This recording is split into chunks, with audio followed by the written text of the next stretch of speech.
Bonjour et bienvenue à cette nouvelle édition de Santé, Sciences et Développement, le magazine scientifique de SciDev.net, en partenariat avec votre radio. Au micro, Sylvie Akoussan. Au sommaire de cette édition, de plus en plus de voix s'élèvent au Sénégal pour exiger une répression plus stricte du trafic de faux médicaments. L'État est appelé entre autres à prendre ses responsabilités face à ce fléau qui compromet la santé publique. Au Niger, face aux dégâts causés dans les rizières par les récentes inondations, le gouvernement a mis en place un mécanisme de réponse immédiate. Il s'agit surtout de venir en aide aux producteurs de riz. En Côte d'Ivoire, la lutte contre la pandémie de la Covid-19 se poursuit malgré une tendance au relâchement dans l'observance des mesures barrières. Nous en saurons plus sur les approches du comité scientifique à cet effet. Ne manquez surtout pas la rubrique Kesako, la question de la semaine nous vient de la Côte d'Ivoire et nous parlerons de la migraine. En fin d'édition, comme d'habitude, nous allons consulter l'agenda scientifique de la semaine.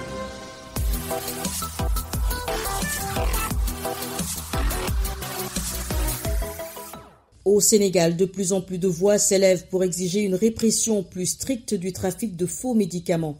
Il s'agit d'un marché qui peut être estimé à plus de 15 milliards de francs CFA, selon le président du syndicat privé des pharmaciens du Sénégal. L'ordre des pharmaciens du pays appelle l'État à prendre ses responsabilités face à ce phénomène qui met en danger la santé des populations. Plus de précisions avec notre correspondant à Dakar, Didier Lando. Au Sénégal, l'Ordre des pharmaciens demande l'accélération du processus de criminalisation de l'exercice illégal de la pharmacie, ainsi que la ratification de la Convention Médicrime. Aux dernières nouvelles, le dossier serait en bonne voie. Dr Ahmad Niang, président de l'Ordre des pharmaciens du Sénégal. La lettre de ratification donc, de la Convention, je pense que c'est déjà fait. Je l'ai comme ça entre les mains et signé par le président. En dehors des intérêts financiers, des intérêts professionnels et sociaux même professionnels, le pharmacien investit d'une mission de santé publique. Donc, c'est lui le dépositaire du médicament. Donc, sa préoccupation, c'est vraiment de veiller à ce que le médicament puisse connaître des circuits tout à fait réglementés et sécurisés. Donc, c'est notre devoir le plus absolu, vraiment, de nous battre pour avoir des outils de lutte, des outils qui pourront quand même renforcer toutes ces stratégies de lutte-là. Le trafic de faux médicaments gagne de plus en plus de terrain et seule une forte volonté politique peut mettre fin à ce phénomène. Dr Ahmad Niang, président de l'Ordre des pharmaciens du Sénégal. Nous constatons à l'heure actuelle la conversion des trafiquants de drogue, la conversion des gens qui se livraient à des pratiques non autorisées, migrer vers le trafic des médicaments. Donc, seule une volonté politique peut en arriver et peut permettre d'en arriver à bout. Il faut tout simplement faire respecter le dispositif législatif et réglementaire. Il faut effectivement des sanctions pour que effectivement les gens se rendent compte que le médicament n'est pas un produit banal. À en croire les acteurs du secteur pharmaceutique, la rectification de la Convention Médicrime permettrait aux juges de prononcer de lourdes sanctions contre les auteurs du trafic de faux médicaments. Didier Lando, Dakar, pour Santé, Sciences et Développement. Au Niger, après les inondations qui ont durement touché des rizières et jardins aussi bien à Niamey qu'à l'intérieur du pays, le gouvernement a mis en place un mécanisme de réponse immédiate pour venir en aide aux producteurs de riz. C'est à travers le projet de gestion de risques de catastrophe et de développement urbain financé par la Banque mondiale. Le point avec Amadou Diallo à Niamey. Le rendement cette année de la récolte du riz pour les producteurs n'était pas du tout au rendez-vous à cause des pluies abondantes enregistrées pendant le mois d'août et septembre. Les rizières de Niamey sont complètement dévastées par la pression des eaux du fleuve Niger, occasionnant une perte énorme de stock de riz. Erma Azoulaouli Bouzou, président de l'ONG Ordayan, Organisation pour le développement de l'agriculture et l'élevage au Niger. Déjà, vous savez, ils ont perdu tous leurs biens. Tout ce qu'ils ont fait, même les stocks de 205 tonnes de riz, c'est parti dans l'eau. Bon, tout ça là, vraiment, il faut que les gouvernements s'activent à voir très rapidement les différentes conditions pour la reprise. Pour parvenir en aide aux producteurs, le gouvernement du Niger a sollicité auprès de la Banque mondiale l'activation du mécanisme de réponse immédiate pour appuyer les activités d'assistance et de réhabilitation en faveur des producteurs. Et c'est ainsi que la Banque mondiale a approuvé la requête du gouvernement. dont une partie de cette somme sera injectée dans les travaux de réhabilitation d'infrastructures endommagées. Maaz Laouli Abouzou. 32 donc aménagements qui ont été inondés. Vraiment, ça a beaucoup affecté, n'est-ce pas, ces exploitants du riz. Donc, dans le cadre de la gestion, le gouvernement avait sollicité et reçu de la Banque mondiale quelque chose de 21 milliards qui sont affectés pour les travaux de réhabilitation d'infrastructures endommagées. Cependant, les activités de la mise en œuvre du mécanisme de réponse immédiate tardent à être réalisées alors que les eaux du fleuve Niger commencent déjà à monter, ce qui risque de compromettre l'activité des prochaines semences. Diallo Issaka Amadou, Niamey pour Santé, Sciences et Développement. La Côte d'Ivoire poursuit à sa manière la lutte contre la pandémie de la Covid-19 avec des approches de son comité scientifique face à la tendance au relâchement dans l'observance des mesures barrières. Le ministre de la Santé et de l'Hygiène publique se veut tout de même rassurant face aux risques sanitaires toujours présents. Le point avec Issiaka Nguessan à Abidjan.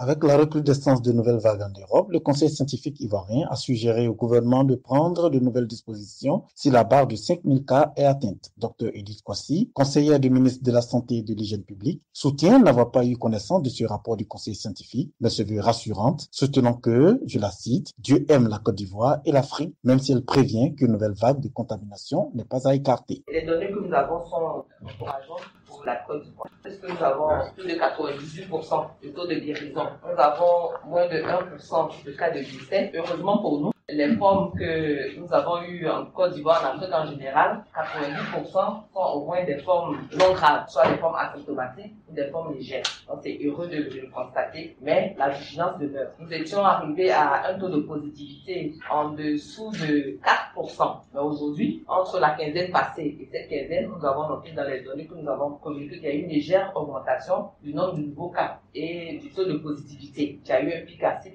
C'est vrai que nous sommes loin des 40%, 20% des mois de juin à juillet, mais je veux dire que c'est un fait qu'en Côte d'Ivoire qui nous en est où nous sommes. Le risque de nouvelles vagues n'est pas à écarter, mais Dieu merci, nous sommes encore à moins de 100 cas par jour en moyenne. Même quand on a atteint un certain pic, c'est à moins de 100 cas. Mais souvenez-vous, au mois de juin à juillet, nous étions allés jusqu'à 400 cas par jour, près de 500 cas une fois par jour, avec un taux de positivité d'allant jusqu'à 40%. Donc nous ne voulons plus revivre ces moments-là. Nous voulons compter sur chacun d'entre nous pour être responsable, pour faire en sorte que le passé stressant soit vraiment loin derrière nous, pour que nous nous armons encore à nouveau, pour que nous persévérons dans la lutte afin de vraiment booster définitivement et durablement ce virus de la Côte d'Ivoire. Au bilan global, le lundi 9 novembre 2020, le pays comptait 193 cas actifs, 20 835 cas confirmés, 20 516 guéris et 126 décès depuis le début de la pandémie en Côte d'Ivoire en mars 2020.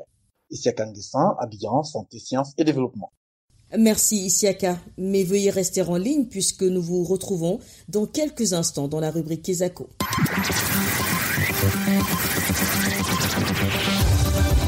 Kesako, qu'est-ce que c'est? Vos questions à la rédaction, les réponses de nos experts. Comme nous l'avons dit, nous restons en Côte d'Ivoire pour la question de la semaine qui nous vient d'une auditrice de Bouaké, la deuxième ville du pays. Nous l'écoutons. Bonjour Saïdef.net, je suis Euphrasie Kwasi, enseignante à Bouaké. On entend dire bien souvent « j'ai la migraine » ou « j'ai mal à la tête ». Qu'est-ce que cela sous-entend? Existe-t-il une différence entre les deux? Merci.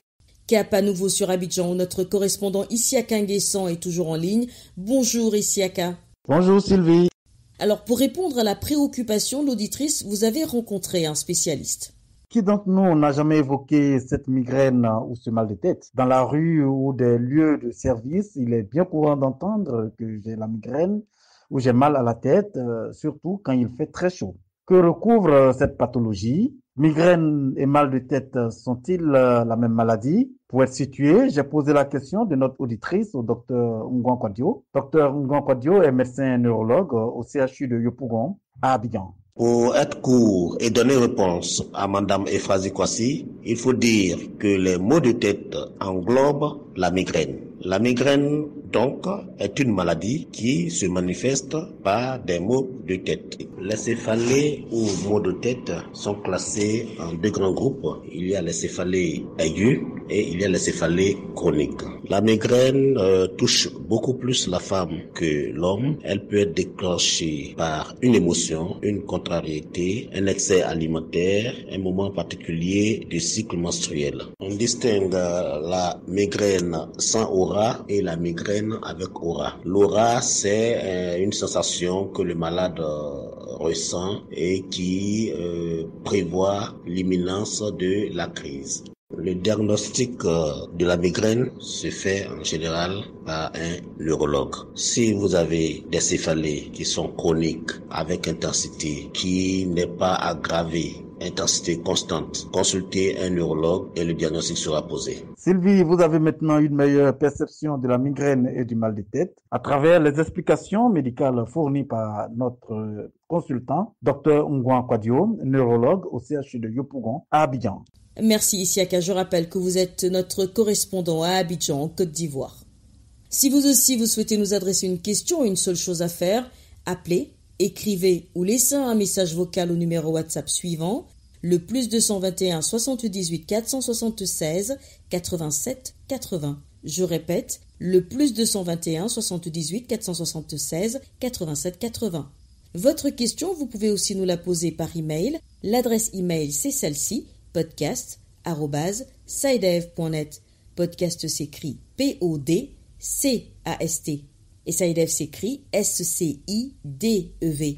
Je répète, podcast@sidev.net. Vos questions et commentaires sont attendus à ces différentes adresses à tout moment de la journée. L'agenda. Place maintenant à l'agenda scientifique de la semaine avec Bilal Taïrouf. Bonjour Bilal. Bonjour Sylvie, bonjour chers auditeurs. Alors quels sont les événements que vous avez retenus pour nous cette semaine? À l'agenda cette semaine, 3 points forts à marquer.